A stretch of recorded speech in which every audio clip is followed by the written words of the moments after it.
Good afternoon from the Circus Sports at the Mint Kentucky Downs studio. I'm Ross Johnston. The Titans dominated the Kansas City Chiefs yesterday in Nashville 26-9. Cam Ward posted his best stat line of the year, going 21 of 28 for 228 yards and 2 touchdowns with a passer rating of 122.3.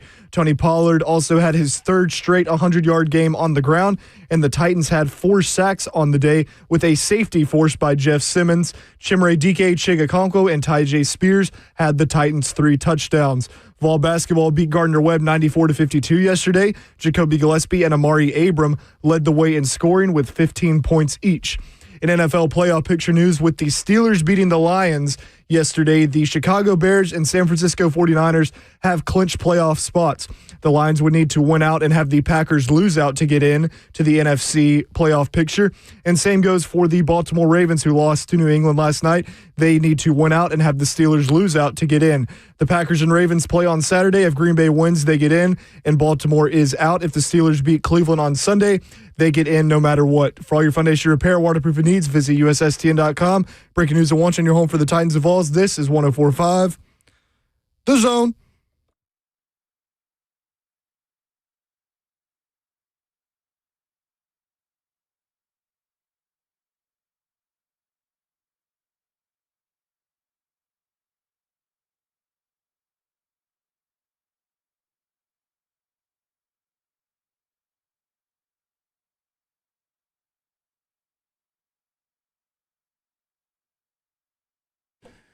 Cover 2 with Blaine Bishop and Zach Lyons here on 104.5 The Zone, powered by All Four Seasons Garage Doors, 615-737-1045. You want to call in on this Victory Monday as the Tennessee Titans versus the Kansas City Chiefs in a 26-9 home victory, breaking a 414-day streak between wins at home. 414 days since...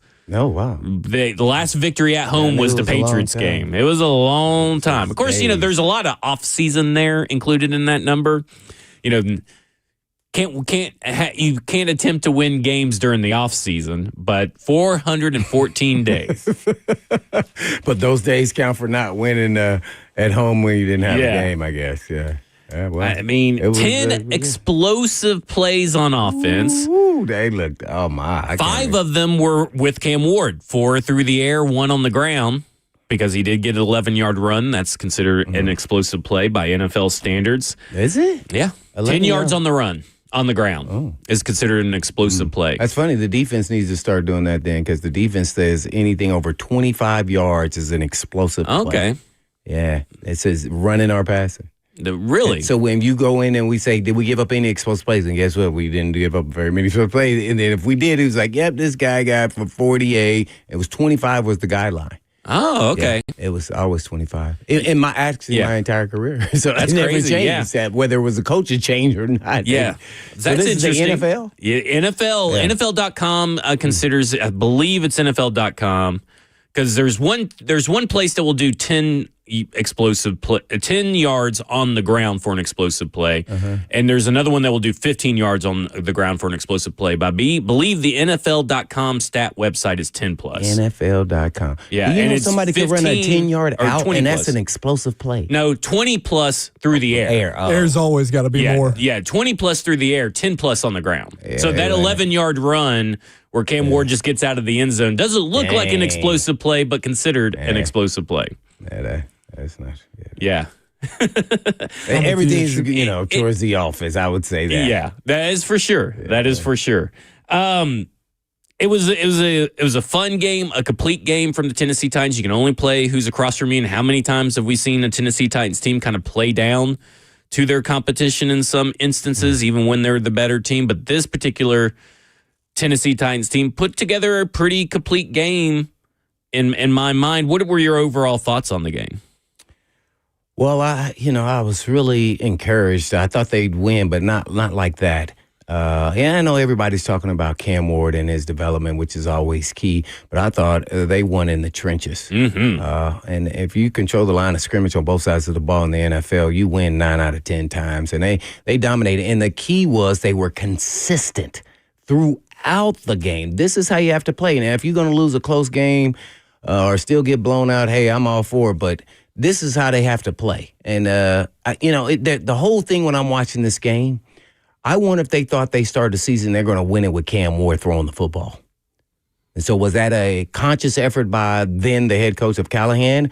And has that been the total opposite of McCoy's effort in we see this running game ratcheted up ever since the bye week? And you got to give hats off to Hardigree, calling plays, to Rocker and the D-line and all the things they're doing there in the trenches. So that's kind of what I saw. And then, Cam is figuring out, I know he got rid of the ball really quick in this game. May have been 2.42 seconds. Consistently. And so I thought, and then when he bought time, he made some exceptional throws, off schedule throws, and he just managed the game. And if he could just do that every week in the O-line and the D-line play like that, then you get some other pieces along the way, receiver, big-time receiver, and, some corners. And, had to be great corners, by the way. You got some average corners. So I saw Christian Fulton on the Chiefs, too, by the way. Yep.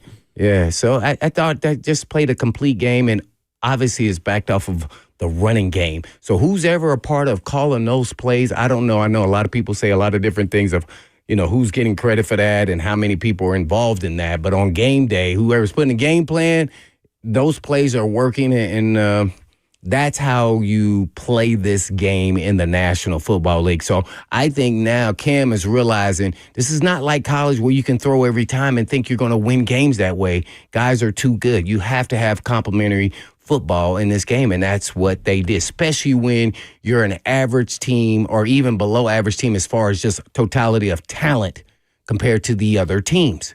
So I thought the consistency of their play throughout the game, I thought there was a time, I think they second half when they just drove right down, I would think it was 11-play drive or so. I don't know how long it was. That's when you knew this was a different game. 11 plays, 89 yards, 6 minutes and 3 seconds off the clock. That was the telling of the tape right there. And I was just, it was just proud to see them do that and now see if they can continue to duplicate this, let alone, winning a home game. But I'm gonna say this: there was a side of me, my competitive nature came out for a split second. It had never happened to me. You know why? Because they said the home of the Chiefs. Yeah, I was pissed. I looked around, the whole stadium was saying Chiefs. I mean, it was all I couldn't even red, believe it. and I said, by the time this game ends, I want all that red out of there. Oh man, it caught me off guard. I was like, no way. I mean, I saw the Chiefs fans there, but I was sick, boy. If I would have been playing for a minute, I was like, we about to shut these dudes or people up. That would have perturbed me. That's funny that it did that. But I was like, what? Oh, man, that's disrespect there, man. So, I was super excited, man. Hey, man, get that monkey off their back and home win, and then they're improving, they're progressing. Let alone, not just Cam Ward. The team is getting better, and I say they keep playing hard. The coaches are coaching them up, man. They got to give everybody credit, and we got to give. I'm not saying him talking about my head coach job, but McCoy has done a good job rallying the troops and kind of guide them down a way that I think can make them successful, not only this year, whether he's here or not, but the entire team. So hats off to him, too. Yeah, fully agree. I mean, let's talk about the trenches just real quick. The offensive line, 4 pressures allowed.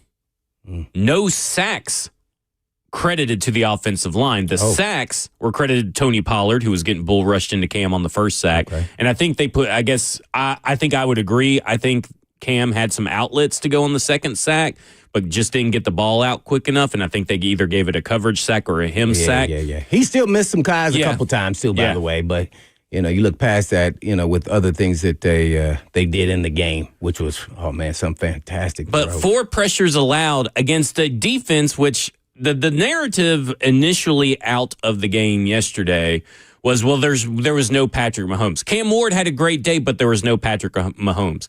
And I'm like, well, what does Patrick Mahomes existing on the football field have anything to do with Cam Ward versus the defense? Yeah, the defense. Yeah, they were ranked, I think, 8th or 7th or so. Yeah, 4th in yards, or 4th in points allowed, 7th in yards allowed.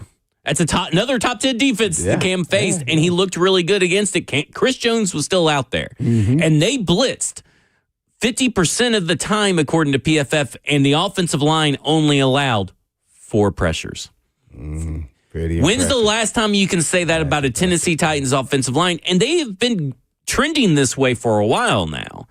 And I just want to say, everybody who is ready to give up on J.C. Latham, told you so. And I'll say this. Here, I'll eat some crow. I think Dan Moore's played some damn good football down this stretch. Yeah. And listen, he had a terrible start for most of the year, but down the stretch, I mean, really ever since coming out of the bye week, this entire offensive line, but specifically Dan Moore, has looked pretty good for the most part. And I've been really impressed.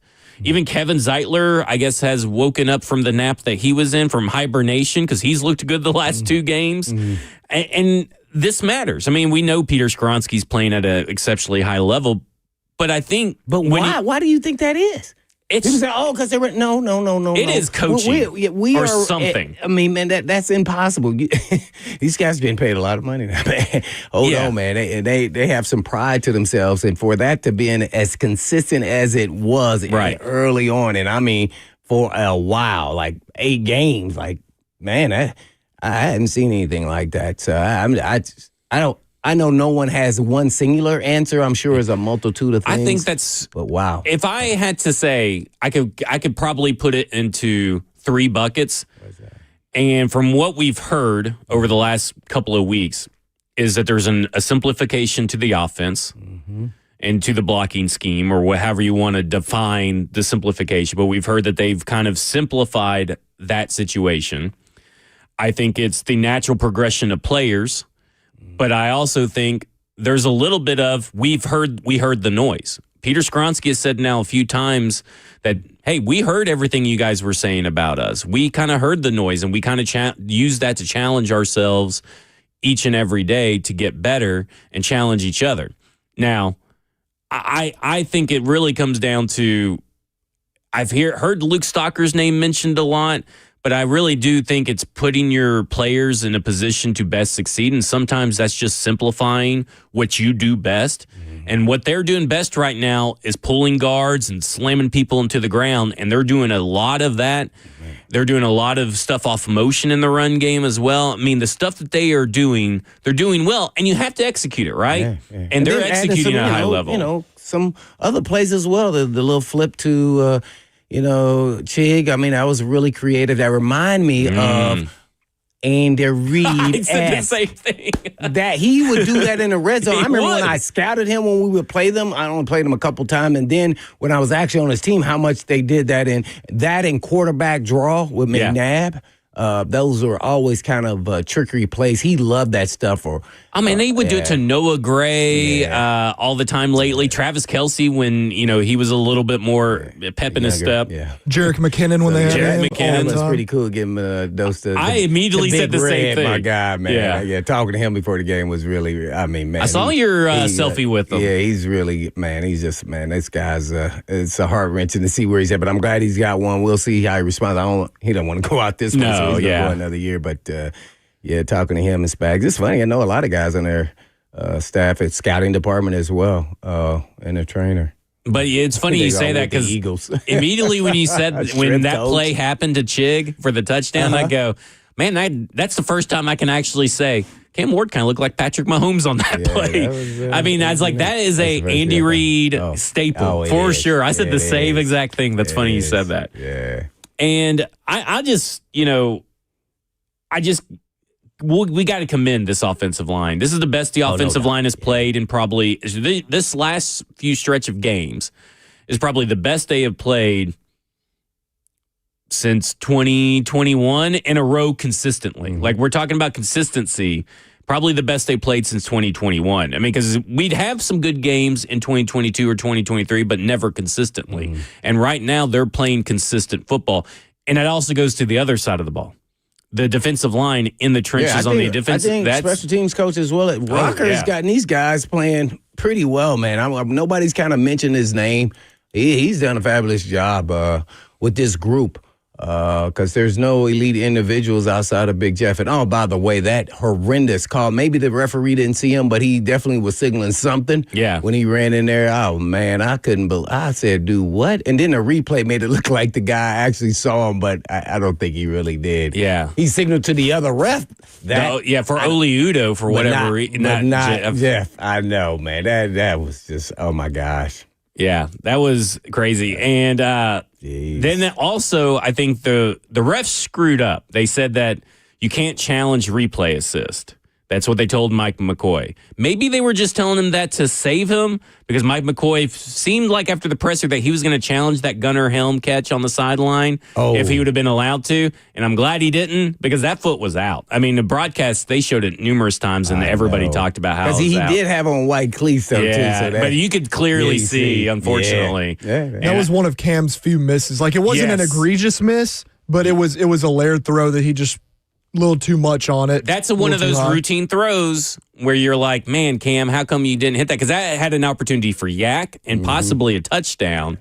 And again, it's not an egregious miss, but it's a miss nonetheless. And also, and because everybody's like, Helm should have got his feet down. I'm like, well, Cam should have probably thrown a better ball and maybe 10% blame to Gunnar Helm for not getting his feet down. But the way that he had to catch that ball, a rookie to make that catch seems pretty crazy. Well, you're talking about a big guy, big human being now. We're talking about 240, 50 pounds. Right. We're trying to get him to toe tap like he's, 190. And all your momentum's going out of bounds. You're right. I mean, man, come on. And unlike other Cam games, pretty good, though.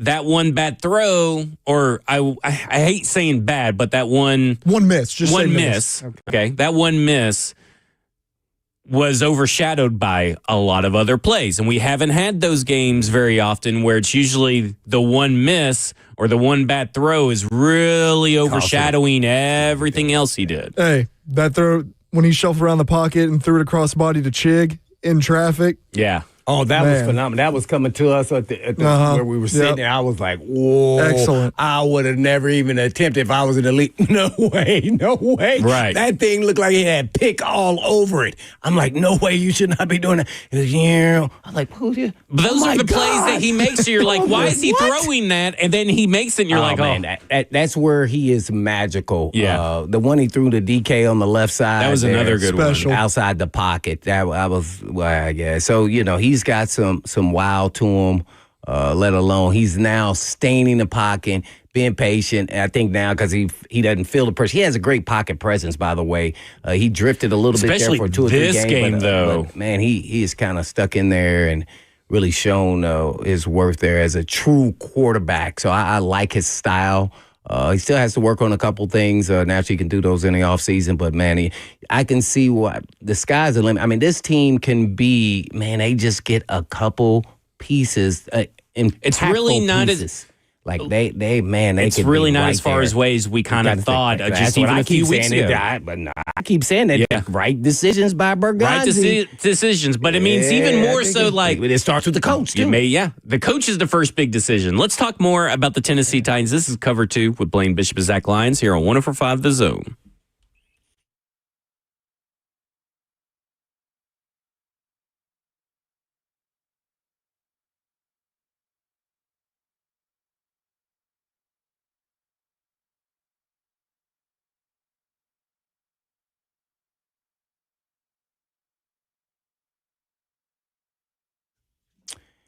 Well, the holidays are here, but we're still on air. But the holiday parties will still keep going. And guess what?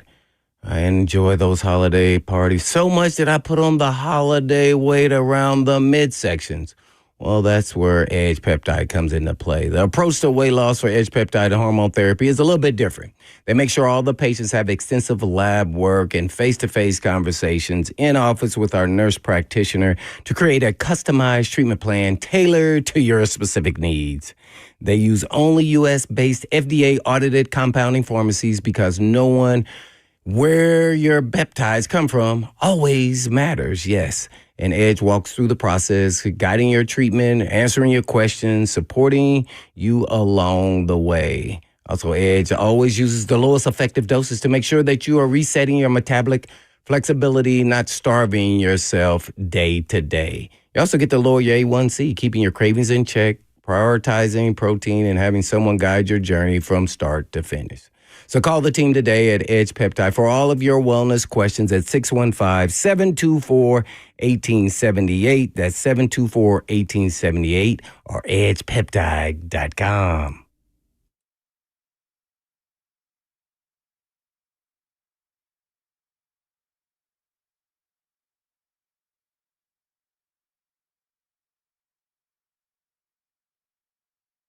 Let's face it, buying a vehicle should be straightforward and stress-free, and that's exactly how Two Rivers Ford has been doing business for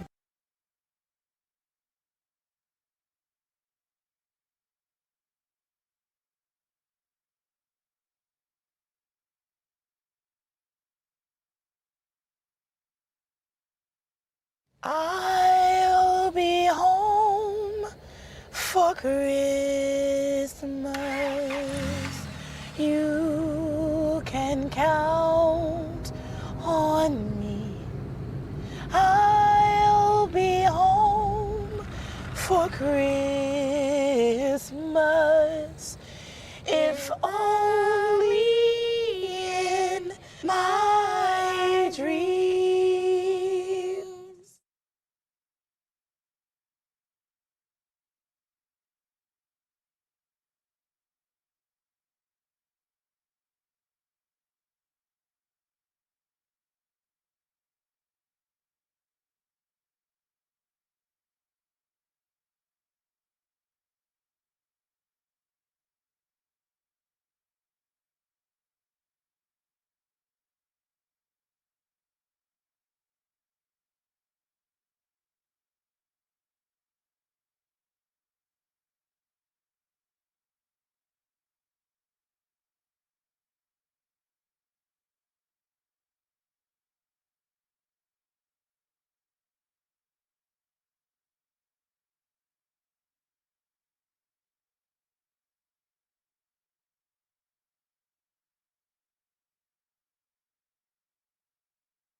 Cover 2 with Blaine Bishop and Zach Lyons here on 104.5 The Zone, powered by All Four Seasons Garage Door, and broadcasting live from the 104.5 The Zone Circus Sports Studio. Kentucky's largest sportsbook can now be found at Circus Sports at Kentucky Downs. 615-737-1045 if you want to participate in this Victory Monday as the Tennessee Titans take down the Chiefs in decisive and genuine victory. Like, I'm not going to really turn around. And last night I was like, well, I understand the defense went up against the third string, but the more I thought about it today, Blaine, you're still going up against Andy Reid's scheme. Yeah. Still going up against and looking at those wide receivers that they have versus the corners that you're end up having to play.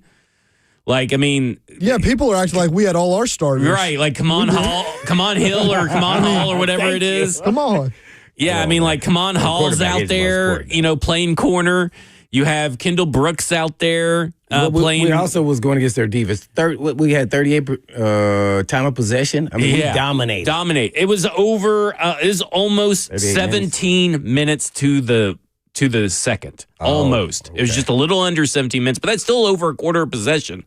Like, domination is the key word here. And that's what you want. By the way. Yeah. And that's what you want to do, right? You want to dominate a better team, even when that team is down injuries and key players. Because how many times have you seen teams play down to the level? Not just Tennessee Titans team, but across the NFL. The Texans almost lost to the Raiders yesterday. And the Raiders may be the one team worse than you, the Tennessee Titans. And they're out there. And first off, right now, I mean, Tennessee Titans look pretty good. I guess I should maybe change that. But, I mean, any given Sunday, right, the Texans played way below their talent level. Maybe the Raiders played way above it. I don't know. Did you watch the game? I did not watch that game. It was checking the score. I could not believe the Raiders team that came out. That looked like a Pete Carroll-led team to me. This is me being the former player is you never underestimate your opponent. If you don't go in there with you're playing an elite level player or team, you then will get toasted, and then you will then be on da-da-da.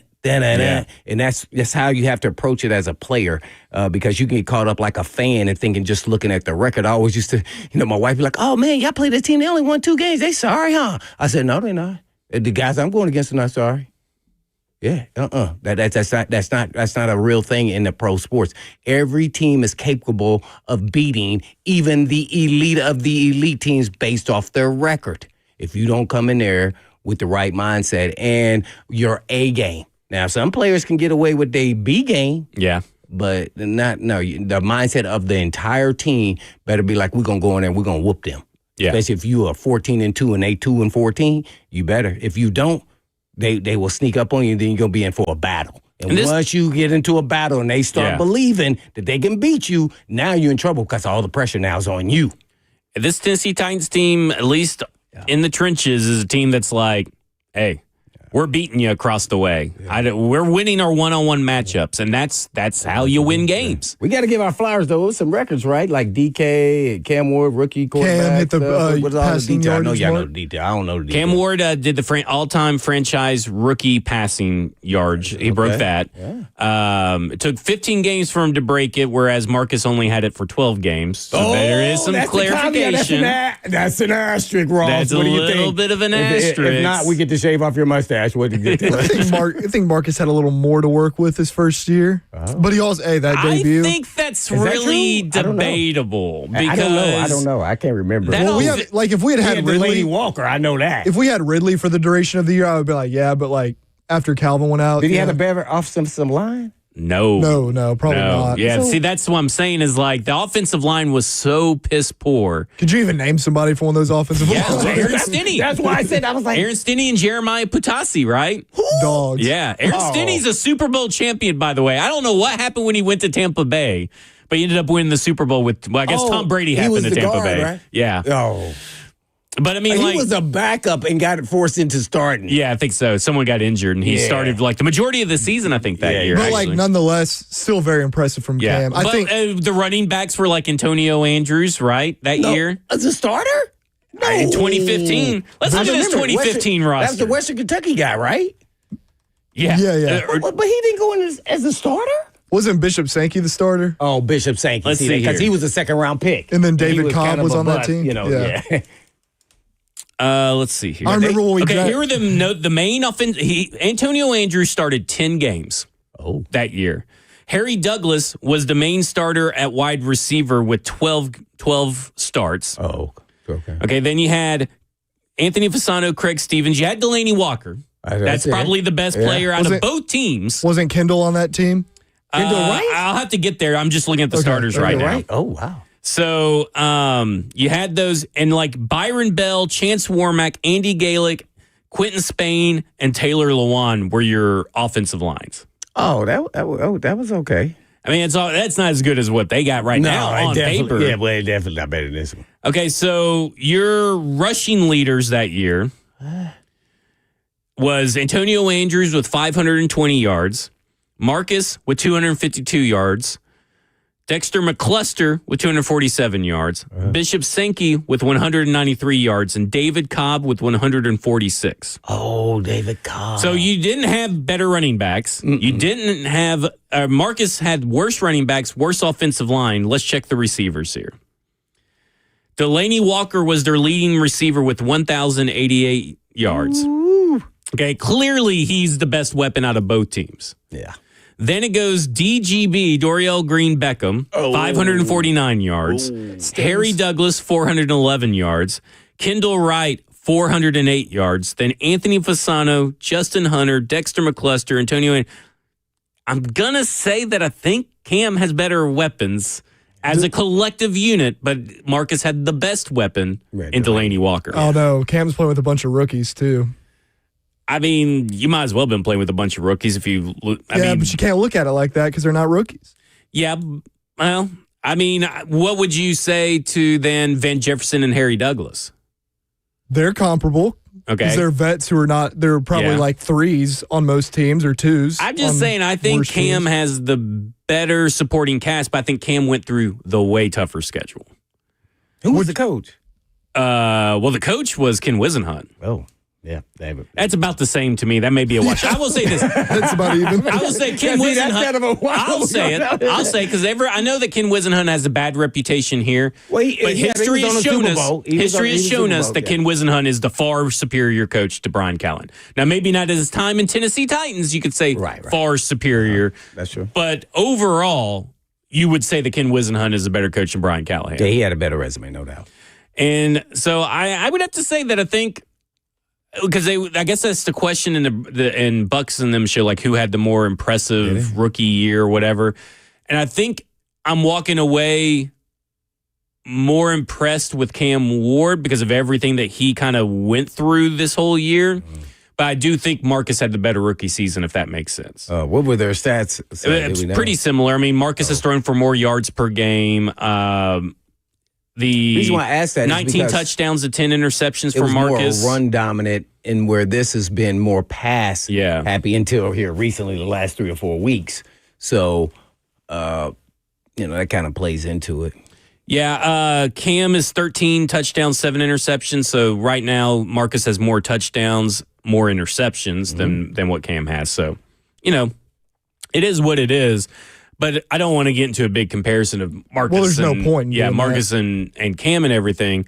But what you should be feeling good about is if you felt good about Marcus after that first year, and I wasn't on the radio, but I would assume that most people felt pretty good about Marcus the first year.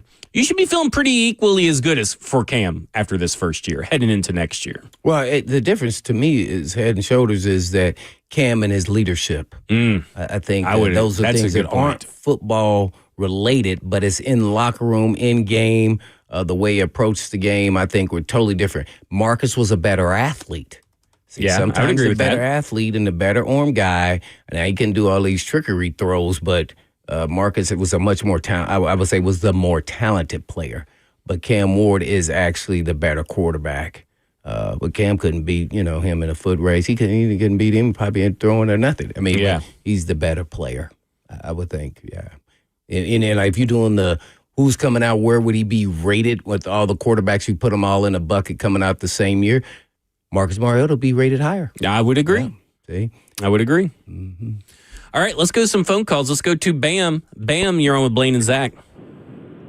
What's good, fellas? Happy Victory Monday here. Happy Victory Oh, yeah. Monday. Bam, bam.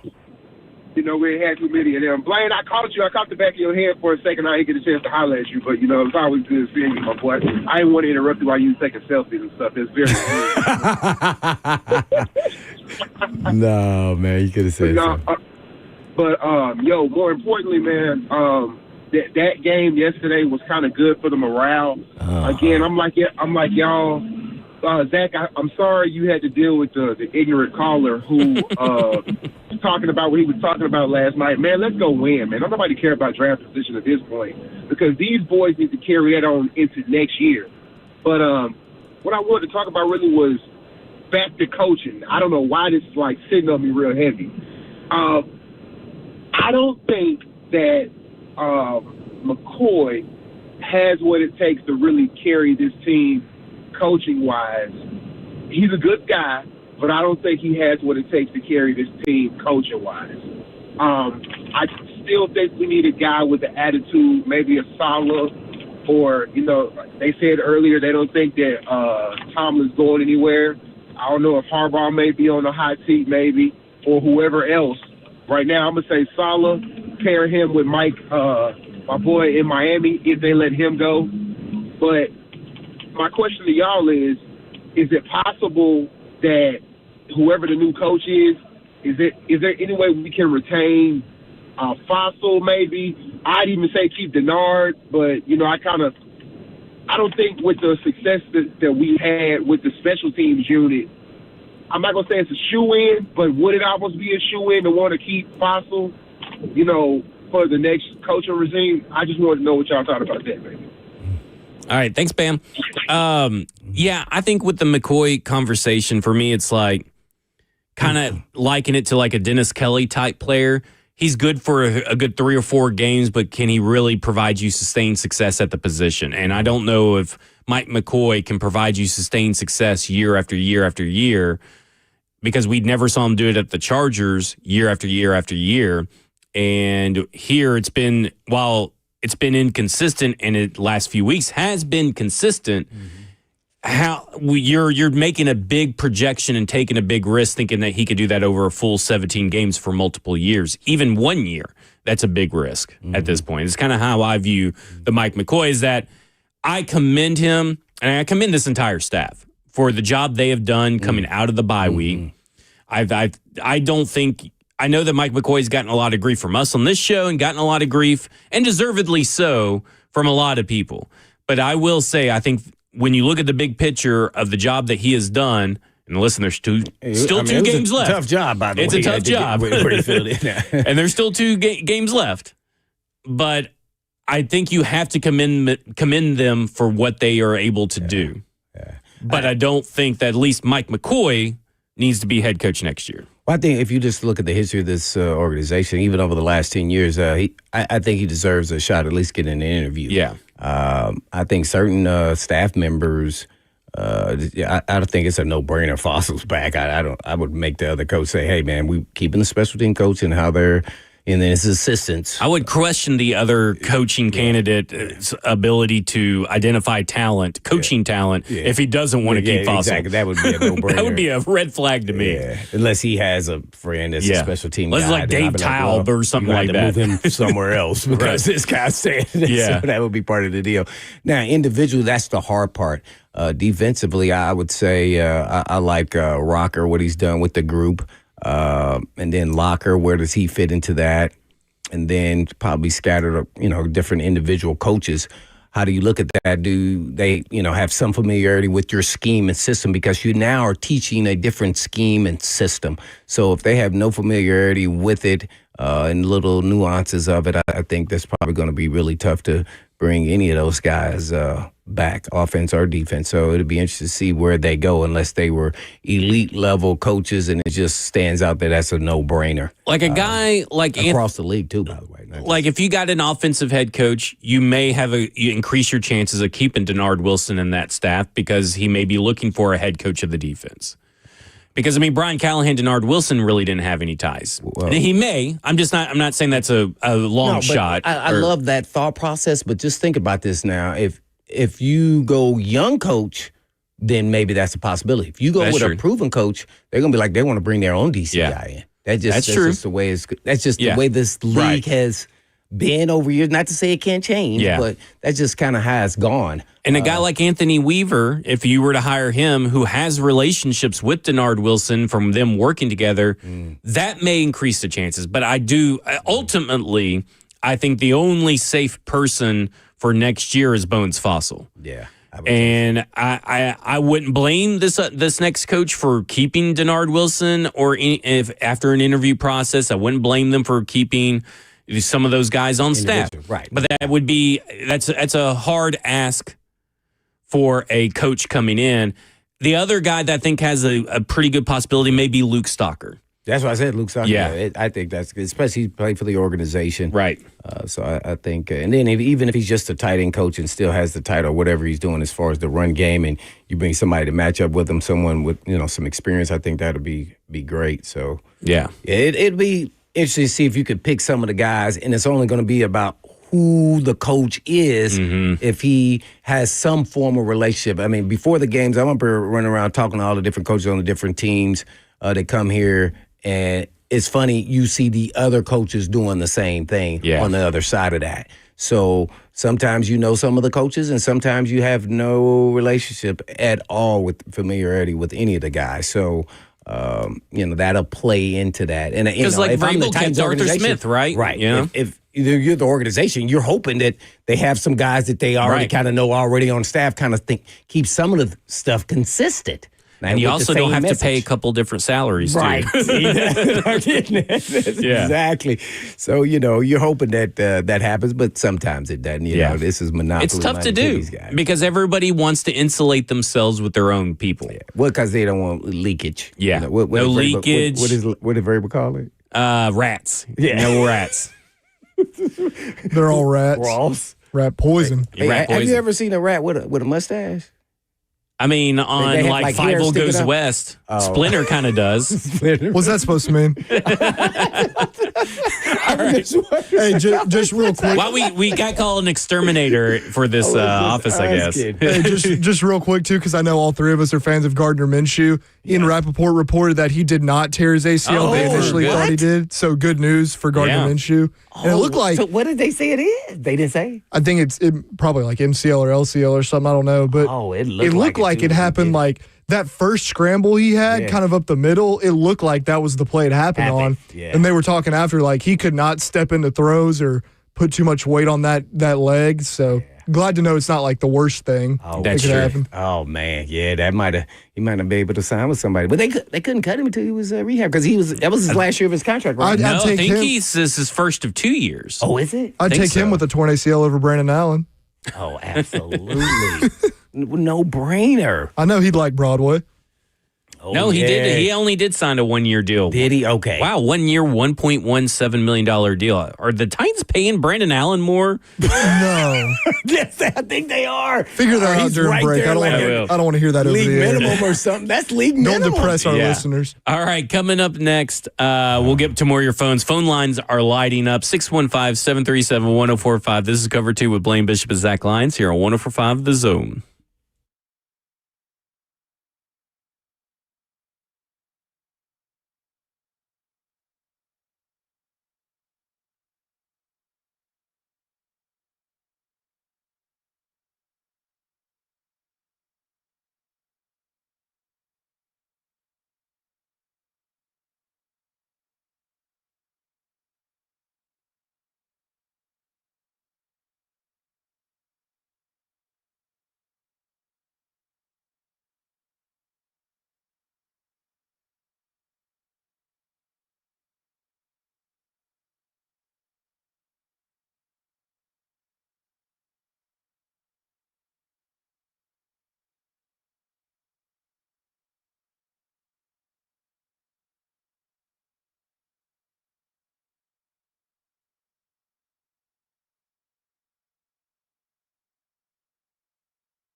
Cover 2 with Blaine Bishop and Zach Lyons here on 104.5 The Zone, powered by All Four Seasons Garage Door, 615-737-1045. We'll get to the phones in just a second. Yeah. But I did want to say, so we were just talking about the Alabama game. Yeah, you got to off air. tell this story. You know, you're a big Alabama fan. And man. so I'm making chili for the next day because we're having family over on Saturday. And so I was like, well, I'll just make chili tonight, let it sit in the fridge, let those flavors marinate and meld together. And so it's pretty much while the first part of the game's going on, I'm still stirring my chili to make sure it doesn't stick and everything. And then they score the first touchdown, and I start writing a tweet. I was going to say something. Talking about Oklahoma. Yeah, it was Oklahoma scores the first touchdown. I start writing a tweet. It's like, nah, I'm going to delete it. Then they score some more points, and I write a tweet. And it's like, nah, I'm not going to delete it. Then I write like 3 more tweets. I delete all the tweets. I'm like, I'm not going to send. I'm just going to chill, going to relax. Now it's down 17-0. Yeah, it's 17-0. I'm really freaking out. 17-0. Put the chili up. Pour myself a glass of bourbon. Alabama immediately scores. And then I'm like, I guess I'm drinking bourbon the rest of the night. And and in fact, at the time I was pouring my second glass, they scored for a third time. And I was like, okay, well, that's just bourbon for the rest of the way. Because, I mean, like, I'm not going to stop drinking bourbon at this point because Alabama started dominating. Good luck, Jar, man. I was going to say I was hammered during the game, so yeah, I was right there with you. Well, I will definitely be, when it's Alabama versus Indiana, bourbon will be had. Oh, In fact, I'll have to go get me a new bottle because that bottle's gone. Just an excuse to get drunk for the game. Hey, listen, if it works once, it's got to I work just started another watching time. till it was 17-0. Yeah. So I was just like, oh, man, this is Zach's probably in the Oh, I was in coma right hell. now. I was in hell because I was like, I was ready to write a bunch of tweets and say all these things, and I was like, no, I don't want to get cold take because I don't know. Usually I'm not worried about getting cold take. So something inside of me, like another voice in the back of my head was like, Alabama could still win this game. It was Ross. It was Ross. It must have been. It was his deep voice. Yeah. You should have tweeted after the game, like, I always knew we were going to come back down 17-0. Yeah. I called it. Of course, my wife's on the couch. We got the pups, and then they hear me cussing in the kitchen and all this stuff. I'm just like getting so You would have mad. been making that chili there. I Yeah. don't know, man. You might have tweeted out. I may have tweeted out something because I What? probably would have started with beer. That's why Zach can't be a coach. He would tweet at halftime. Yeah, they would have to take my phone away from me. That's a good one. Yeah. He played like bleep in the first half. Yep. All right, let's go to Dr. Detroit. Dr. Detroit, you're on with Blaine and Zach. Gentlemen, how are we today? Doing good. How are you? What's going on, Doc? Well, let's say I'm going to give you a metaphor. I won't be having a Honolulu Blue Christmas without my Lions not being in the playoffs. How about that? Was that pretty catchy? That is pretty catchy. Pretty catchy. Blaine, do you remember every year around after Thanksgiving in between Christmas that I would tell all Nashvillians from northern Alabama to southern Kentucky how I became Dr. Detroit? You remember those days? Yeah. You gonna give us a rendition of that? You gonna tell us? Here we go. Let me forgive myself. Let me get you off the speakerphone. That was rude. I was being a bad Deadpool. Just a second. Okay, you there? Yeah, Yeah. we're here. Okay. When I was 8 years old, no metropolitan city, Chattanooga, Knoxville, Nashville, had a metropolitan zoo. Spring break, my dad takes me at 8 years old, my brother at 10, of course, the mother. And we go to the Memphis Zoo, and I approach this majestic creature called the lion. And literally tears just start coming out of my eyes. I'm like, God, man, I love the mane. It reminds me of Ted Nugent concert, the Motor City Madman. But I just love it. It looked like it came from a Big Al Sassoon shoot, this male lion. It was awesome. But anyway, you're not laughing at my metaphors. Come on, get with it, or I'll have to get Ryan and Reynolds up y'all. But anyway, so 40 more feet up above, I came into contact with this striped cat called the Tiger.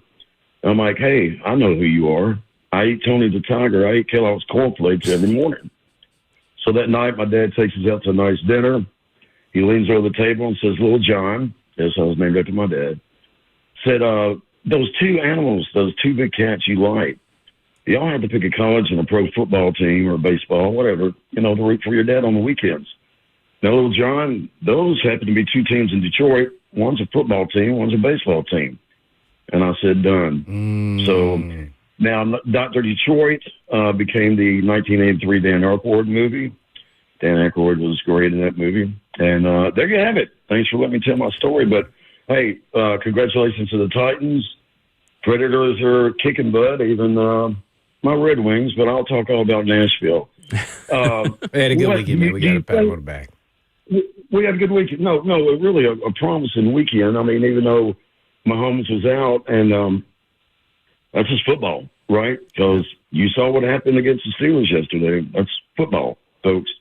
But, Blaine, you would probably be one a little more on this side of saying that when a receiver goes out, he's allowed 1 yard of pushing away off from somebody to catch the ball, or what is this rule that affected the Lions' loss?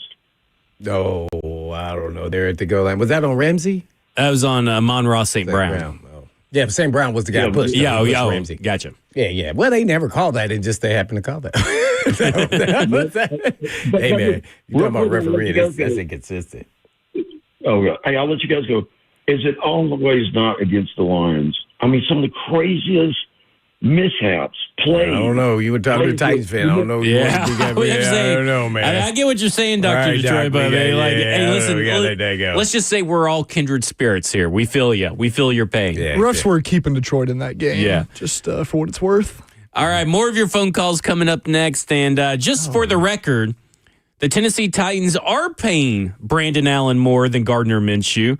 The Tennessee Titans are paying Brandon Allen $1.4 million, and the Kansas City Chiefs are paying Gardner Minshew $1.2 rounded up $1 million. So it's just a minimum of a difference. But yeah, Minshew needs to fire his agent right now. No way. So yeah, so just so Brandon Allen needs to kiss his on the cheek. Yeah. There you go. Of course. All right, coming up next, more of your phone calls, 615-737-1045. This is Cover 2 with Blaine Bishop and Zach Lyons here on 104.5 The Zone.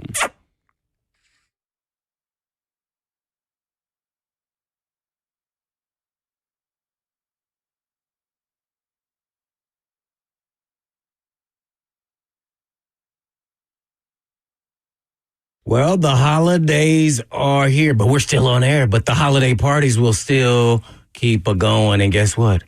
I enjoy those holiday parties so much that I put on the holiday weight around the midsections. Well, that's where Edge Peptide comes into play. The approach to weight loss for Edge Peptide and hormone therapy is a little bit different. They make sure all the patients have extensive lab work and face-to-face conversations in office with our nurse practitioner to create a customized treatment plan tailored to your specific needs. They use only U.S.-based FDA-audited compounding pharmacies because no one where your peptides come from always matters, yes. And Edge walks through the process, guiding your treatment, answering your questions, supporting you along the way. Also, Edge always uses the lowest effective doses to make sure that you are resetting your metabolic flexibility, not starving yourself day to day. You also get to lower your A1C, keeping your cravings in check, prioritizing protein, and having someone guide your journey from start to finish. So call the team today at Edge Peptide for all of your wellness questions at 615-724-1878. That's 724-1878 or edgepeptide.com.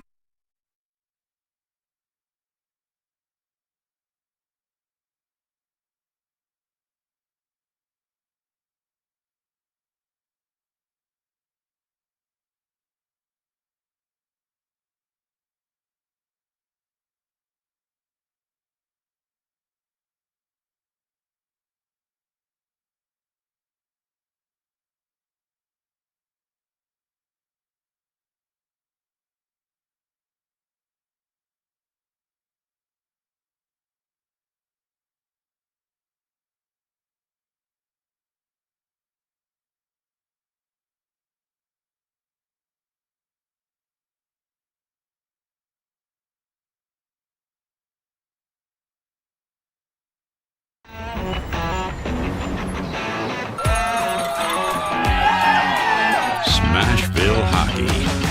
Around here, it can sound like a language of its own. But hey, if you can pronounce Demumbrian, then names like Yossi, Shea, Marchessault will roll right off the tongue. Nashville Predators. Only in Smashville.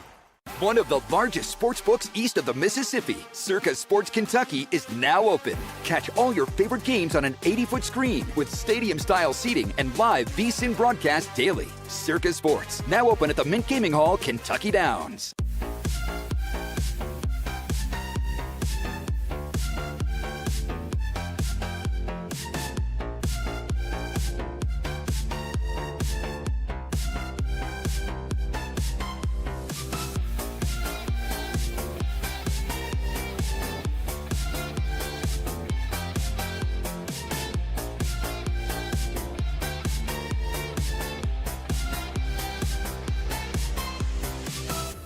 My dad and I used to golf together all the time, but when he hurt his back, it was over.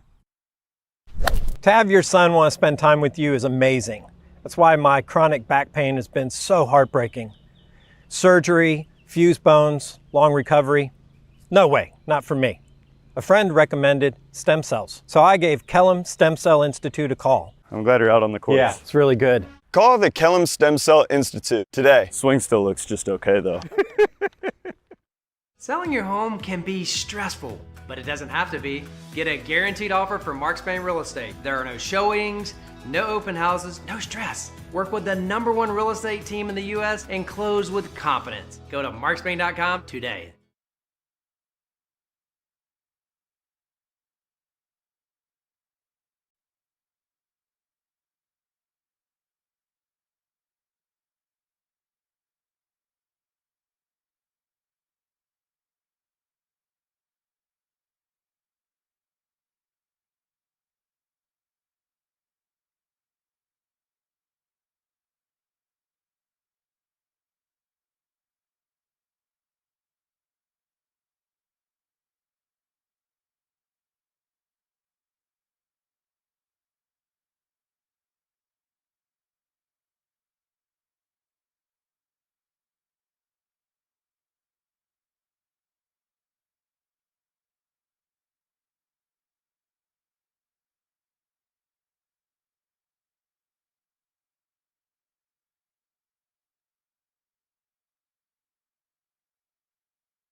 Cover 2 with Blaine Bishop and Zach Lyons here on 104.5 The Zone, powered by All Four Seasons Garage Doors, 615-737-1045. It's a Victory Monday. Feel free to call in, talk about Tennessee Titans head coaches, Mike McCoy, Cam Ward, talk about it all, the trenches, everything. Big Jeff ending in 5th in defensive tackle Pro Bowl fan voting.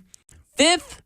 Are you serious, fans? I know that there are fans that got to vote for their hometown team, But you can vote for 6 defensive tackles. How was Jeffrey Simmons not one of the 6 defensive tackles that you voted for to keep him in second? Well, it's just a third of the process. Yeah, but still. See, to me, that's where the media market, where we're at, plays into that. Smaller market, they're watching him every game. I mean, he should be number 1 or 2 at worst, like, right? Right. But if he was in, like, Indy or some big market, L.A., Las Vegas, somewhere, even the Texans, he'd be up there because it's more massive number of voters. Yep. See that? Yeah. Just sucks. Yeah. He better get all pro. I better say that. They always get it right, though. Yeah. Trust me, I don't know if it always goes according to the votes, but I think they always get it pretty close to right. Yeah. All right, let's go to the phones. Let's go to Steven. Steven, you're on with Blaine and Zach. Hey, guys. How's it going? Going good? Hey, good. Hey, man, I super stoked like all Titans fans about the victory yesterday, but all season I've been so confused because everybody continuously talks about how young the Titans are. And I was looking it up.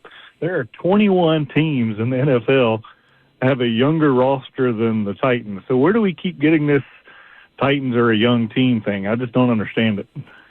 Probably based off the guys we were playing. Yeah, I would say this. With Zeitler, right. And, probably Cushenberry and you got some guys that are middling in their careers with Key and so back in 2025. So what's the average age on the team?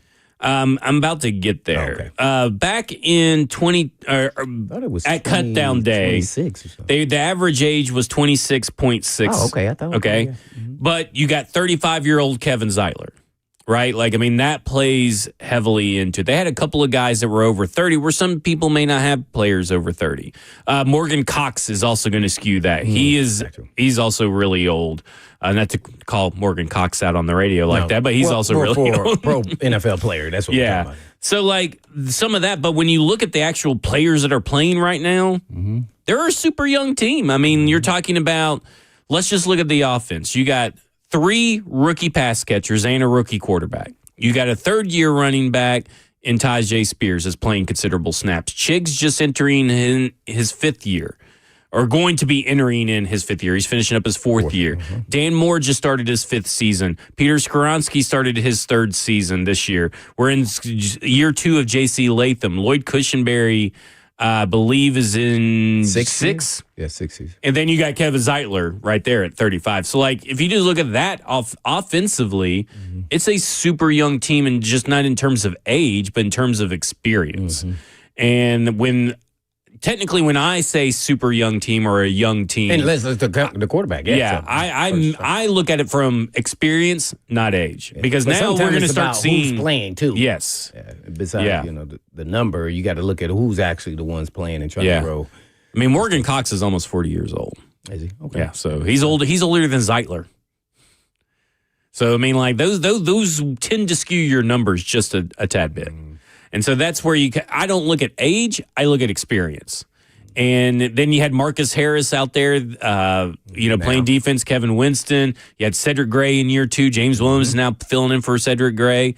Tavondre Sweat, like, that's kind of how I view it as experience. There's not a lot of experience on the team, especially as we get closer and closer to the end of the season when more and more injuries have piled up. Younger players and inexperienced players are getting shots. What year is this for Baker? And Hooker, they're probably year like 6, 7. So Hooker is the same as Jeffrey Simmons because he was at the Jeffrey Simmons draft class. Okay. And Darrell Baker Jr., I think he's been in the league. Let's see here. He's 27, and he's been in the league, though, playing regular season since 2022. Okay, and then we got the guy with the 2 last names, Davis. Yeah, Jalen Armour Davis. He's only been in the league for like 2 or 3 years. Specialists are old. Johnny. Yeah, Johnny Hecker's old. I think Johnny's older, I guess. Yeah. So those things tend to kind of skew you sometimes. Let's go to Brian in Nashville. Brian, you're on Blaine and Zach. Hey guys, how y'all doing today? Doing good. How are you? Great. Good. I like your show. It's really good. I look forward to hearing it. We appreciate it. Have the opportunity during my day. I was a high school coach, and I know some of what it takes to go, to coach. It just tough. The level to me doesn't matter that much. Now, I know a pro level is something, but when you take a team, I don't know if I've ever seen a team as down as the Tennessee Titans was however many games ago when Coach Callahan was let go. I like Coach Callahan a lot. I was hoping he would be successful. But Coach McCoy has taken this group, and for whatever reason, these guys are playing for him. Mm-hmm. And now I don't know what the next two games are going to be like, and I think it's really important if Coach McCoy would like to have this job that they play extremely well, and the players want him to get this job. They need to play well for him. I'm not sure how the players feel. Maybe y'all have a beat on that. I think how they're playing tells you how they feel about him. Yeah. Oh, my gosh, I feel the same way. And it's like, what else do you want? This is your guy. This guy, I'm going to tell you what, he deserves a year of coaching, another year, because of what he's taken this team and how he's gotten them to play these last three games. In my opinion, that's my opinion. I really like, I remember when they brought him on board, everybody saw him, he was talking, he talked a lot about family. And I thought, well, talk a little bit more about football, but then a good coach knows how to bring his team together and play off that family. We're a team, we're a family, and I just love the way these guys are playing for him, and I'm for him to be coach next year if they have the next two games. That's my thought today. Now, Brian, let me ask you a question. Is your last name McCoy? I just want to make sure there's no favoritism going on here. You remember when I called in about Callahan, and did you guys write telephone numbers down? No. How do you know this? You remember my voice? What is it? I don't know, but no, I wasn't Brian Callahan the last time. Yeah, that's right. Are you saying that Brian Callahan might be calling in as a vote for Coach McCoy? No, I just wonder if you were just Brian McCoy. Maybe you're a son or a brother. I don't know. Oh, okay. Well, you actually got on me about my name last time. Yeah, I know. Essentially being Brian Callahan. I think that was you that did that. I think that was just happy coincidence. Is that what it was? Yeah. Okay. No, I am not Brian McCoy, but I do. Yeah. I do like the guy, and obviously the team likes him. Yeah. And they like maybe it's the other coaches that are doing the trick for him. You never know. Oh, yeah. I don't know, but I'm all for him at this point. I hope he can have another couple games. I was one of those that said, well, I don't want him to win anymore because I want that first pick. But I've bitten off on, I think it's more important for them to win, here on out, or at least play it very well to be a springboard into the next season. Yeah. So, no doubt. Anyway, thanks for my time. Oh, no problem. I agree, Brian. We're going to tweet that out, should they keep McCoy or, as head coach or not. I mean, that's to just be 99% no, bro. I mean, you never know. But hey, you have to, tip him the cap there and see what he's done and not look past it. But I wanted you, during the break, I want you to look at the stat for interim head coaches who turn to head coaches and if it ever was successful. We know that happened. You know what? I think I actually have that data already. Oh, right. See, because we know Malarkey was one of them, right? Right. So where else? Because every time that's happened, even my guy over there, Pierce, with the Raiders, and then it failed once he became the head coach for that first year. Then boom, it's gone. So I'm trying to just think of recency, but over the history, I don't know if it's consistently. Most of the time, it hasn't worked. If I was just guessing, even though they showed well as interim. All right. We'll get to that information and still more of your calls. Got a lot of calls coming in. 615-737-1045 is number. This is Cover 2 with Blaine Bishop and Zach Lyons here on 1045 The Zone.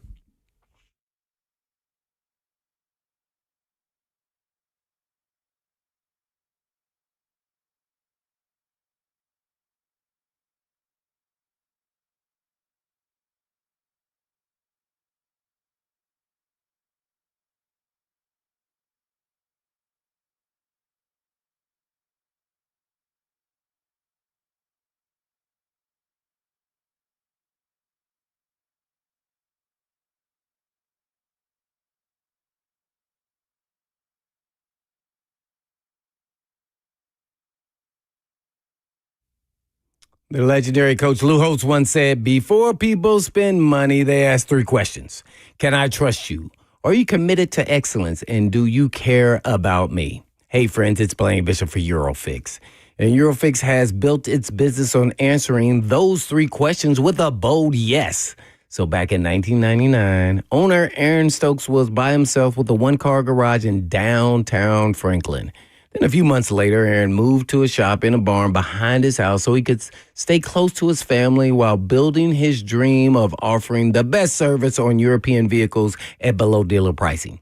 And fast forward to today, and that barn's long gone, and Eurofix is thriving with 5 locations in Tennessee: Nashville, Franklin, Belmead, Murfreesboro, and Mount Juliet, and more to come, I'm sure. Yes, it will be. And all work comes performed with a 3-year, 36,000-mile nationwide warranty, plus a rental car available with every appointment. So go ahead and ask yourself, can you trust us?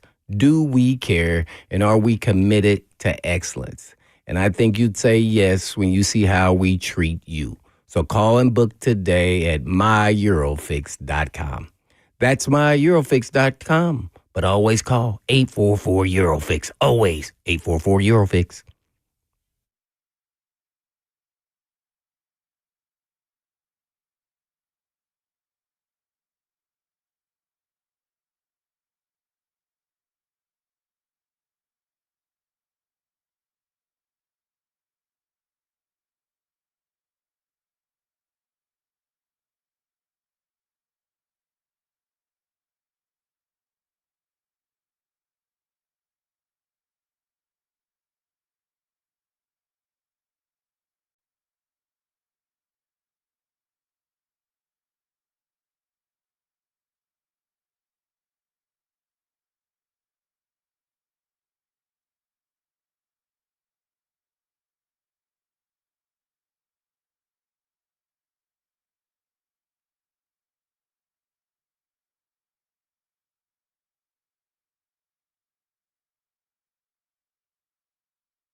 Cover 2, Blaine Bishop and Zach Lyons here on 104.5 The Zone, powered by All Four Seasons Garage Doors. 615-737-1045 is the number.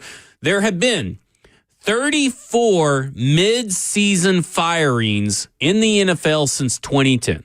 So we're talking about interim coaches. An interim coach took over at some point during the season, whether it's before the last game of the season or 4 games into the season, in-season coach firings. Only 6 interim head coaches got hired for that same job. Out of how many? Out of 34. That is 2 or interim. Sorry, why did that go that way? Okay, hold on. 6 divided by... That's 17.6% of the coaches hired ended up getting a job. 6 out of 34. Out of that 6, only 1, I feel like, has been tangibly successful through that stint as Which full-time means they were head there coach. more than 1 year. More than 1 year. And listen, Jason Garrett was there for a while, but I think we can kind of say he was kind of a mediocre coach for the most part. But he's on the list, though. Yeah, but he's on the list. But that was more of a succession plan kind of deal. Is Mike Mularkey. Mike Mularkey is the only good one. Was he with? Antonio Pierce. What people did he deal with? Antonio Pierce, Doug Marrone, Romeo Crennel, and Leslie Frazier, and Jason Garrett, and Mike Mularkey. Dang, I know like 3 or 4 of those people. So first off, what this tells you is kind of twofold. NFL would tell you we don't hire interim head coaches at a high rate. Yeah. Because, Rich Bisaccia for the Raiders have a lot of interim head coaches, by the way, but Rich Bisaccia for the Raiders really did one of the best jobs of any interim head coach, kind of similar to what Antonio Pierce did, and he didn't get a job. Yeah, he did really well. Antonio Pierce ended up with a job, and then that whole team flamed out. Yeah. And then I kind of look at this list, and I go, most of the teams were able to find success elsewhere. Hey, Matt LaFleur, when they went, when they did a switch to Joe Philbin, when they fired Mike McCarthy up in Green Bay, then Matt LaFleur comes in. Sean McVay, they went from Fisher to Bones, and then Sean McVay comes in. Chip Kelly to Pat Shurmur, and then here comes Doug Peterson in a Super Bowl. Rex Ryan to Anthony Lynn in Buffalo, and here comes Sean McDermott. There's a lot of instances where the team got better after a mid-coaching firing. You can go just to Matt Eberflus to Thomas Brown, and they end up with Ben Johnson. Dennis Allen to Darren Rizzi over in New Orleans. Kellen Moore is really looking pretty good right now as a head coach. And then Brandon Staley to Giff Smith. Jim Harbaugh came the following year. Frank Reich to Jeff Saturday. Then here comes Shane Steichen. Hackett to Roseburg down in Denver, and they got Sean Payton. Dave Canales came in a year after they went from Reich to Chris Tabor, and then here comes Dave Canales, and Panthers are number 1 in the NFC South. But the one team that had success doing it was Mike Mularkey. And who was he dealing with? The same. Was it the same people? No, not the same. Only Amy's the same. Only Amy's the same. Ownership group is her the same. voice means most. Yeah. Her decision holds the most power. Yeah. That's it. She was there. But this would tell you that, first off, if you hire an interim, good luck. Second, not many NFL franchises across the league hire their interim head coach. Very true. And so the data would tell you, do not hire Mike McCoy. And I hate that for him because it sounds like we're dissing the job, but the job that he's done is very good. Yeah. And depending on if I think the Jaguars will have something to play for the very last week. So listen, they may win the Saints game. The Saints are pretty good right now, and Kellen Moore over there has them playing pretty well. Tyler Shuck is playing pretty well. They're playing hard, yeah. They're playing hard in a lost season as well. So I just want to say, as much as we can commend Mike McCoy for the job, as a Tennessee Titans fan, we should aim higher than Mike McCoy in this coaching cycle. Just like, okay, Dennis Kelly, and I don't know why I keep going back to Dennis Kelly. Dennis Kelly's a nice right tackle, but you should be aiming higher than Dennis Kelly. I think when you look at, who was it? NWI. NWI played pretty well for the Tennessee Titans last year, but you should aim higher than NWI. Like that's the part where I struggle with. Like, I don't want people to think that I think Mike McCoy has done a terrible job, because it's clear that he hasn't. Yeah, he's done a good job. But I think his limitations exceed the responsibilities over the next few years. I'm gonna give you a quick question. Has to do with one of his decisions. What did you think about his 4th down decision to go for it on? It was 1.5 yards. Oh, that quarterback sneak was so silly. Love but the also, gotta decision. say something. Why are we still giving the ball to Julius Chestnut at this point? Was he up? The fullback he dive that one play. barely he didn't really convert on that play. I don't feel like. No. I was very surprised. What did you think about the call and the decision first and foremost? I'm cool with them trying to go for it. Yes. I hate the play call. Play call was bad. But we said that earlier in the year, like, we would rather have seen them be going for it. Now, if they have a horrible play call, we'll still get on to them. We'll still be upset about it. But, at least, he sees the moment and is rolling his guys out there.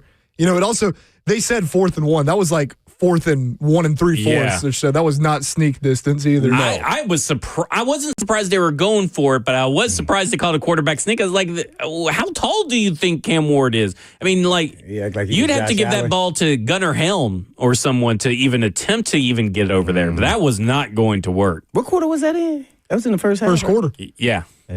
Was that first quarter? See? Wow, man, I thought it was second. Now, when I was watching the game, I thought he should have punted. See? I don't know. I thought, and remember, I haven't really been against him most of the, I thought this one he should have punted. It was because they were on their 50, and now as soon as they get a first down with that kicker they have with Kansas City, and it's a game, you could tell it was going to be a game. It was pretty even as far as talent. Like they, at least early on, I just like, that because it was more than 1 yard. In my mind, it was second quarter. By the way, I thought it was second quarter. Okay, but that's why I felt like I had a good feel for where the game was going. I think with the run game, again, it goes he to didn't me hand the ball off. That's what I said. The decision of the go for it, but then the play you ran. That makes the decision to go for it look way worse. Yeah, because again, that was like the coordinator didn't know we were going for it. He said, "I'll just quarterback sneak." Hey man, that's more than 1 yard. Yeah, for real. Hey man. For real. I was very surprised. But that to me was a tush ain't getting pushed that far. Right. Well, they would be. But that, like, I understand, and I would go for it in that situation. I know most. But I hate the play call. I think the play call was like you guys had no situational awareness of what the down and distance actually was. Mm-hmm. You guys thought it was way shorter than what it was. The Chiefs did get 3 points out of that, though, right? I believe so. They did turn around that and get that right. So. I think a lot of fans have been hardened over the season with those situations because of the, conservative play calls or conservative decisions with that for the majority. I think, hopefully next year with stuff like that, with a new coaching staff that can manage games better, that won't be as much of a talking point week to week. But this year I get it. And I kind of agree with you, Blaine, a little bit. Just actually thinking back on it now, I'm 50-50 on how I feel about them actually going for it. This play call was awful, but, I think a lot of that people were just happy to see it because it hasn't happened a lot this year. Happy to see them try it. I feel like everybody was probably annoyed by the play call. Yes, Stop the show 95. Blaine has been disqualified from the consideration for the coaching search. Because you would have punted? Because I would have punted. I was talking, Zach, though, more when they kept the offense out there. Yeah. I think fans were originally cheering about that or happy about that. Did anybody watch Cam Ward before they went for that play? No, I want to go back and look for it. Was he saying, let's go for it? I think I swear Lloyd was on one of them. Lloyd was saying, let's go. That might have been a different one, but. Yeah, I didn't know. Because sometimes coaches have in their mind, we're going to punt. Him being conservative like he has been. So I was a little surprised. Oh, man, they get 1 first down. If you don't get this, they're in field goal range. Man, that was a tough one. Yeah. All right, let's go to. It didn't matter. Didn't matter. They won. Hey, listen. It could have mattered, but it didn't matter. Let's go to Don in Hendersonville. Don, you're on with Blaine and Zach. Hey guys, love your program, but golly, you're not calling it right. What's that? We finally got a consistent showed up here in the game. and what are we going to do? We can't put somebody up there beside Jeff Simmons, give him a partner in the game. Let's roll out the marbles, and we got a Jeff good did roll out team. those marbles. You saw him; he was rolling them dice. Well, we got a good team. Let's build on it. You want to keep Mike McCoy? Well, I really think so. Okay. After all the setbacks this year, and he's come out and put forth a team that that's showing promise. Why would you not keep a man that does that? Mm-hmm. Okay. I think a lot of people feel that way. All righty, thank you. Thank you, Don. I'm very surprised by the amount of people, because even last night there were people in the chat. There were people, in the post-game show calling in the moment, huh? I feel like there's a little bit of in the moment, like you're on a contact high from this win. There's also no reason to get worked up about it because that's not going to happen anyways. So, I would never say never. Listen, why do you guys say that? Don't put that out there. I'm saying it. No, never. You've jinxed us. I know, man. You just You've jinxed. It's like people when they say it can't ever get worse, and then it gets worse. I know I was talking about mustache earlier, but if this actually happens, you do have to cut it. It might be cut by If then. Mike McCoy is hired, you are shaving that mustache, even if we have to hold you down to do it. If Mike McCoy gets fired, If he gets go, I'll let my goatee go. if he gets hired, you can shave my head because the mustache might already be gone. That's a seasonal thing. Oh, I know, but because it's not happening. Okay, you heard it. You heard it. PSA. If Mike McCoy is hired, we're shaving that head. And we're going to do it on air. Yeah. We're going to do it on the YouTube. Bald we're going to sit fade, you down. man. Come on, we're not shaving I your will lovely pay for locks the barber on to top, come man. in, and we'll get that shaved. We just shave your head You on the said it. sides, bald, okay? Miss Amy, please don't do it. I'm doing it. We'll bring a barber in. I'll bring my girl barber. from up at Hendersonville Barbers. Well, what if he doesn't get hired? Then do I get anything? No, because we don't. I mean, I we're said not I the cut ones. my goatee off. We're not the ones I said who I cut my goatee Yeah. off. Okay. We're not the ones who initially demanded or with the authority said that he Right, with wasn't that going passion you had You there had behind the passion. glass. That's right. You put your finger up and went, hey, I'm fired up, do man. this. I'm fired up, but he is doing a good job. to. Yeah. Oh, absolutely he is. All right, let's go to Joe in Nashville. That's a tough job to do, man. Joe, you're on with Blaine and Zach. Gentlemen, how y'all doing? Hey, look, listen. My question to you: who would be your dream head coach and offensive coordinator for this team as the roster stands now? I'll give you mine first. I think Robert Saleh, the defensive coordinator for 49ers, he has head coaching experience. And, with Bosa going down and Fred Warner going down, those third and fourth stringer guys are coming in and playing. So I need somebody that can prove they can coach other than the superstars. You said dream coach, so fell in. oh, man. I think that's what we fell in. Well, a lot of NFL teams, just like with Brian Callahan, he had Higgins, Tyler Boyd, Jamar Chase, and Joe Burrow, and people think because they're OC with a star-studded team, that translates to a new team. So I need a head coach that has proven head coaching experience, that has proven that he can coach people other than the superstars. And my dream offensive coordinator, hopefully Mike McDaniel and Miami gets fired, and he can bring him in to run the offense. So I'll hang up and listen to what you guys have to say. Hey, thanks, Joe. I will say this. There's a lot of heavy reporting that Mike McDaniel's keeping his job. That they're putting a lot of blame of how the state of the roster and all this stuff is going on Chris Greer. With no GM, by the way. Right. Who may want to bring in his guy. May want to bring in his guy, right? I mean, like there Unless is they this force is, him, hey, you got to keep this but guy. they are talking. I know, mean, I everybody's see it. it's crazy. And okay. I think Mike McDaniel's going to keep his job. Now, does that mean that's the right decision? What are they going to do with Tua, though? He benched him. They're done with Tua. They can't let him go. I don't know what they're going to do, but they're done with Tua. I mean, like, I feel that they are just done. I mean, I don't know. Like, it's a weird situation out of that's Miami. your dream coach here? See, that's your dream coach? I think this is tough. I mean, my dream coach. That's what he said, dream. I'm going John Harbaugh. Bring in Todd Monken with you. Everybody gets fired up there. I mean, that's my dream coach. Yeah. My dream coach. I got Out two. of people that are alive. Don't say it. Don't say it. I got two. Don't say Mike it. McCoy. Sean McVay. Oh, yeah. Well, yeah. No, I'm looking at the That's people true. who possibly, these other people have jobs. And Shanahan with the 49ers. I like how they run their offense. Okay, See? I mean, See? dream. Yeah. He said dream. Yeah, that's true. I ain't got That's a true. dream. It's a dream. I'm dreaming. Prime Bill I'm with you. Belichick, please. Let's go back in time. I don't know how much Andy Reid has left, so I want to with go you. with Big Red. I mean, that's my guy. Don Shula, where you at, baby? No, I didn't go there. My dream definitely would be Sean McVay. But if we're talking about people who are possibly available, you said Harbaugh. He's not available. He may be available. I mean, the way that they're talking, Lamar man. got hit in the back. I know, He but got the way they're kneed. talking weren't- around Baltimore. They're mad that Derrick Henry didn't get the ball at the end of that game. By the way, like fans are, Now, he didn't get the ball for a long and time. they're putting that on Harbaugh, is what I've been seeing. They say he wasn't in the rotation. It was the other guys. Should have asked Robert how Really? he feels about it, since he's our. I wonder if they were trying to keep him from getting an incentive. I don't know.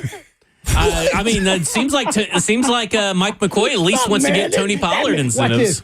He's been coaching for way too long. That makes no sense. So to make it make sense, you have to do something and think about something that doesn't make sense. Like, how do you not put the best player outside of your quarterback on the football field the last 9 minutes of the game? Like, Harbaugh? Maybe That's he like just- Tomlin doing something like that. Andy Reid. Like, what? Maybe Harbaugh's done with Baltimore. He just wants to be. That's maybe he's trying Hey, to maybe bamboozle it him. has to do with the Titans draft pick. Maybe they don't want it to be a 4th round pick because Draymond Jones got a sack. So maybe they're like, okay, we can't make the playoffs, so we'll have to give up a 4th round pick. You never know. Hey, listen, you really never know. I'm telling you, man. Cause that I was watching that game. I was like, well, where's Derrick Henry? He just scored like, wow, oh dang, it's 5 minutes ago. I mean, I get him not being in during a 2-minute drill because that's not his style of play. The rest of the quarter, though, or those other drives, come on, man. Yeah, that was he was going off. He was too. chugging now. Yeah. He was chugging. I think I'm starting to lean more and more into a defensive head coach, though. Like, let me guess, Jesse Minter. no, Okay, never mind. no. He likes the Weaver. I like Chris Shula a lot. I mean, again, I don't know Chris Shula the leader, Chris Shula the person. I know that's why. But I don't wanna love go Chris down that Shula, road. the guy that has developed some of this talent and all that kind of stuff. What he's able to do. I still like Anthony Weaver as well. I think there is something to being a player before as well, being able to connect with these guys. He's kind of done it with a couple of. I was going through his coaching list, like history. First off, that 2015-2014 Mike Pettin Cleveland Browns defensive roster of coaches. Holy crap. That has like 3 or 4 defensive coordinators just on that one roster that's in the league right now. Just something, but he's learned from all kinds of different people, played under kinds of different people, including Mike McDonald and all that kind of stuff. I mean, really, the best coaching candidate probably out there that's not going to be able to at least likely get a job with the Tennessee Titans is probably Brian Flores still. Oh, yeah, he's just okay for me. But I know a lot of people are hot for him, but I would say Clint Kubiak for me. And then we take Love with the 5th pick. Oh, I'm all in on Love with the 5th pick, no matter who it's. I was 6th pick right now. Oh, okay. So, hey, it's even better value for Jeremiah Love. Yeah. All right, coming up next, more of your phone calls, and we'll kind of get into the list that Diana Rossini put out over the weekend as well. This is Cover 2 with Blake Bishop and Zach Lyons here on 104.5 The Zone. McCoy!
Cover 2 with Blaine Bishop and Zach Lyons here on 104.5 The Zone, powered by all Four Seasons Garage Doors, 615-737-1045. It's Victory Monday. We got a couple of callers in on the line right now. Let's go to Alan in Nashville. Alan, you're on with Blaine and Zach.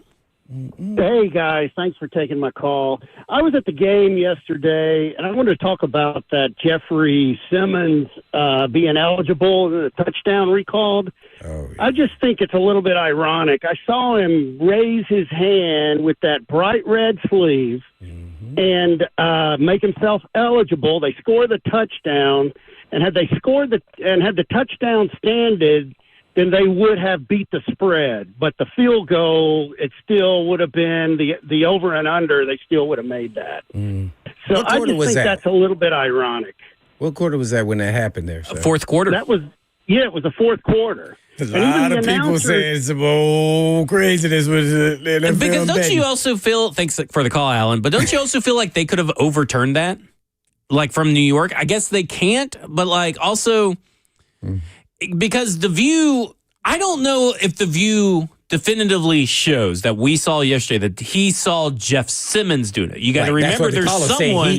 You got to remember there's someone in front of Jeff Simmons that he's paying attention to first. His head from the angle may look like in that direction, but his eye. But also, how can you miss a big old red sleeved arm with a sling on it? Well, lesson learned: go into their face and make sure you say, "Hey, I'm eligible." Because this is exactly what happened to Detroit a couple of years ago, if not last year. Was that it happened 2 or 3 times in a game? Got pissed, yeah. And they said you have to come up in front of us to let us know. So I don't know. I do think a little over-under conspiracy theory here. No, you win it, huh? I mean, like listen, not only that, I had the over. Bet the game. I had the over. I had Titans money line and a Tony Pollard touchdown all in a parlay, Blaine. Oh, he's a little. And that play took out 2 of my legs.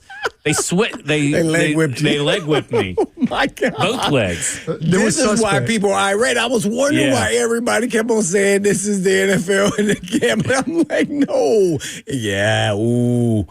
I don't know. Ross, what is your opinion on that? Oh, he's on the phone. Sorry about that. All right. The Titans are organizing their list. Of course, we know this head coaching search list, according to Dianna Russini. And she wrote about it in her Sunday morning column she puts out at The Athletic. Tennessee Titans general manager Mike Bergonzi and president of football operations Chad Brinker are leading the organization's head coaching search, and I'm told the list has taken shape. Obviously, Chiefs offensive coordinator Matt Nagy is viewed internally as a serious candidate. And it goes down. Tennessee also plans to reach out to several defensive coordinators, including Indianapolis Colts Lou Anarumo, the Green Bay Packers Jeff Hafley, the Jacksonville Jaguars Anthony Campanile, the Rams Chris Shula, the Houston Texans Matt Burke, and the Chargers Jesse Minter. As is often the case with defensive-minded candidates, Titans' first question will revolve around offensive staff construction. She goes on to say, something team presidents, general managers, and even owners have consistently shared with me over the years, and something that Blaine has shared, probably about 1.5 years now, probably ever since I've been on the show. I said the same thing she said? Yeah. One of the hardest traits to evaluate in interviews is a coach's ability to handle conflict. That's why phrases like leader of men get thrown around so easily, but actually identifying someone who can manage adversity, command a room, and navigate difficult moments is far more challenging. So did you feed that to Dianna Russini, or did she come up with that on her I own? think she just listened to our show. She must just listen to our show. Yeah, she's a big fan. So yeah, wow. I mean, that's hard to peg there. And you can ask people those questions in the interview, and they can give, a lot of people are prepared. So they're prepared to have a scripted answer for you. It's no different than when you're interviewing a job for a manager at whatever level, and give us some, conflicting information about when you had to resolve a problem. Right. See, so that's the same. Like, because I go to Chris Shula, right? What problem has Chris Shula really had to solve at the LA Rams? Okay, Aaron Donald retired. Did you solve that problem, or did Les Snead solve that problem? And then you just took what Les Snead gave you, and then you coached him up. You coached him up.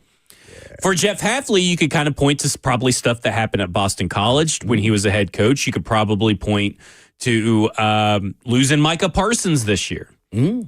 Okay, so like there are certain situations, maybe Jeff Hafley, and I forgot about Jeff Hafley when we were talking about coaching candidates in the last segment. Jeff Hafley is pretty high on my list.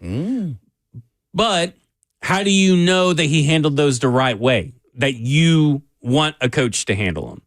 You have to kind of do some digging and figuring out, did this really happen? Did he really do it? That's really hard to do. That's when I would come into play and do it on my back channel and then probably get fined and taking a draft pick from me because somebody catch me. Blaine Bishop, PI, private investigator. Well, not me, but if I was like, you know, ownership or, you know, part of the GM and something. Because that's the part I want to know. Yeah. And you can tell me what all you want to, but I need to know somebody that saw you in the act and they saw you do it. Yeah. Like that part there is unpredictable. That's why I said. What'd you learn from it? How did it change you? Mm-hmm. Yeah. So that's, what would you do differently next time? Yeah, there you go. And now all we have is just their resume. Yeah. And then somebody has the best resume we saw. Brian Callahan had a great resume. Here's what they should do.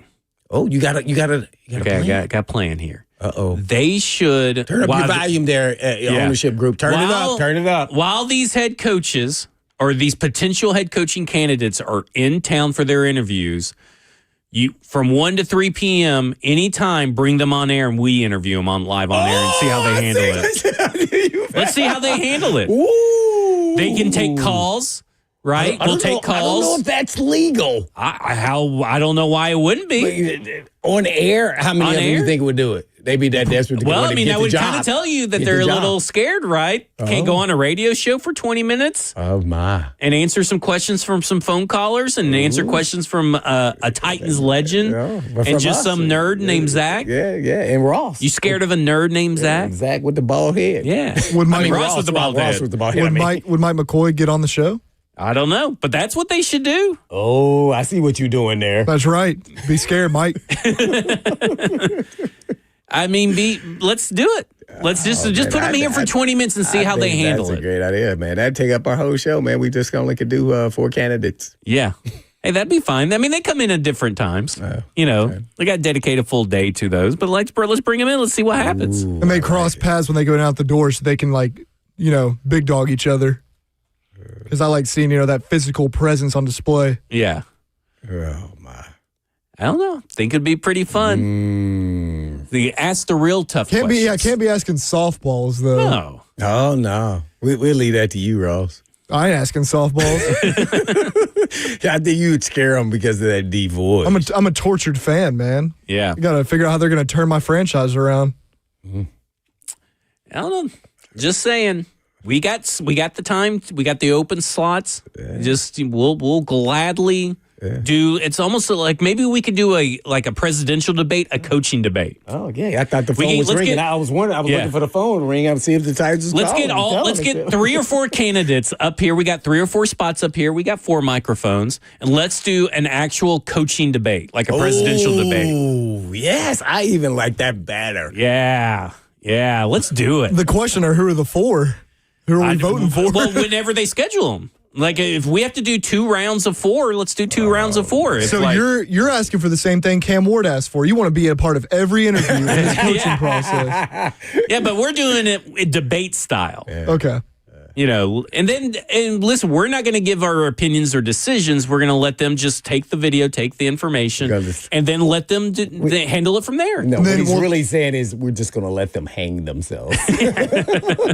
We'll see what they're made of. Me and Jackson back here, we'll take them out to Broadway, too, that weekend, see how you can handle the elements, handle the atmosphere, because you got to be able to handle it.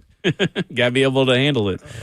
There we go. We figured it out. I know, man. We got a caller. Somebody calling us? No. We don't have time for it. No. Sorry, caller. You got to be a little earlier. Oh, that's why Jackson walked out. It's probably Don from Hendersonville. We got 6 calls from him today.